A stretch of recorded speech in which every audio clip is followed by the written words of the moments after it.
This podcast is brought to you by the Leonard Transportation Center and is the distillation of a 2010 research paper entitled Unintended Environmental Impacts of Nighttime Freight Logistics Activities. The authors of this paper are Nakul Sathai, Robert Harley, and Samir Madanat of the Institute of Transportation Studies at the University of California at Berkeley. This research was supported by the University of California Berkeley Center for Future Urban Transport, a Volvo Center of Excellence. Are you familiar with the old saying, the road to hell is paved with good intentions? This proverb is often used to describe how sometimes bad things come from well-intended actions. This is also known as the law of unintended consequences. Case in point. In recent years, the reduction of 18-wheeler truck traffic during peak hours has been a popular policy goal. The intent of these off-peak policies has generally been twofold.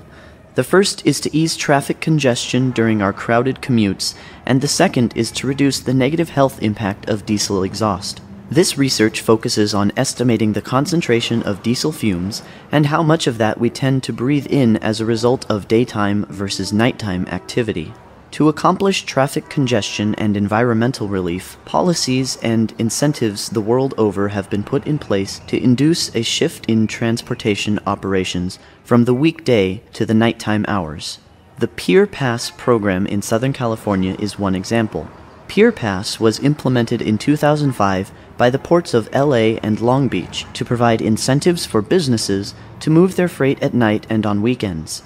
In 2010, LA Mayor Antonio Villaraigosa hailed the Pier Pass program as having achieved real results in reducing traffic congestion and air pollution near the ports. While daytime traffic has indeed been reduced, the results of this research show that exhaust concentrations have actually increased and human intake of these fumes has worsened or not improved at all.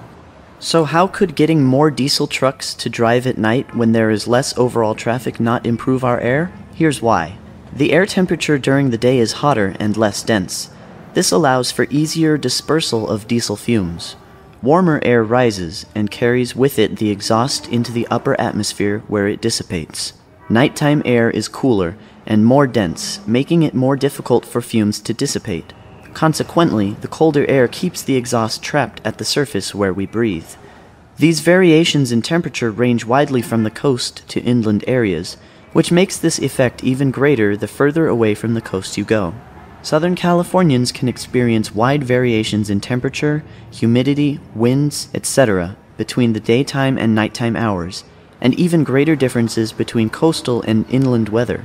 In the summer, it can be over 100 degrees inland with zero humidity and be a balmy 75 degrees near the coast. The goal of this research is to provide realistic tools for policymakers to more accurately assess whether such well-intended off-peak policies are likely to cause unintended environmental damage.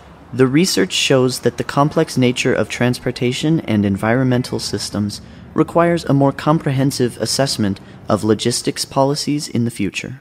The complete research material discussed in this podcast can be accessed via subscription to Elsevier.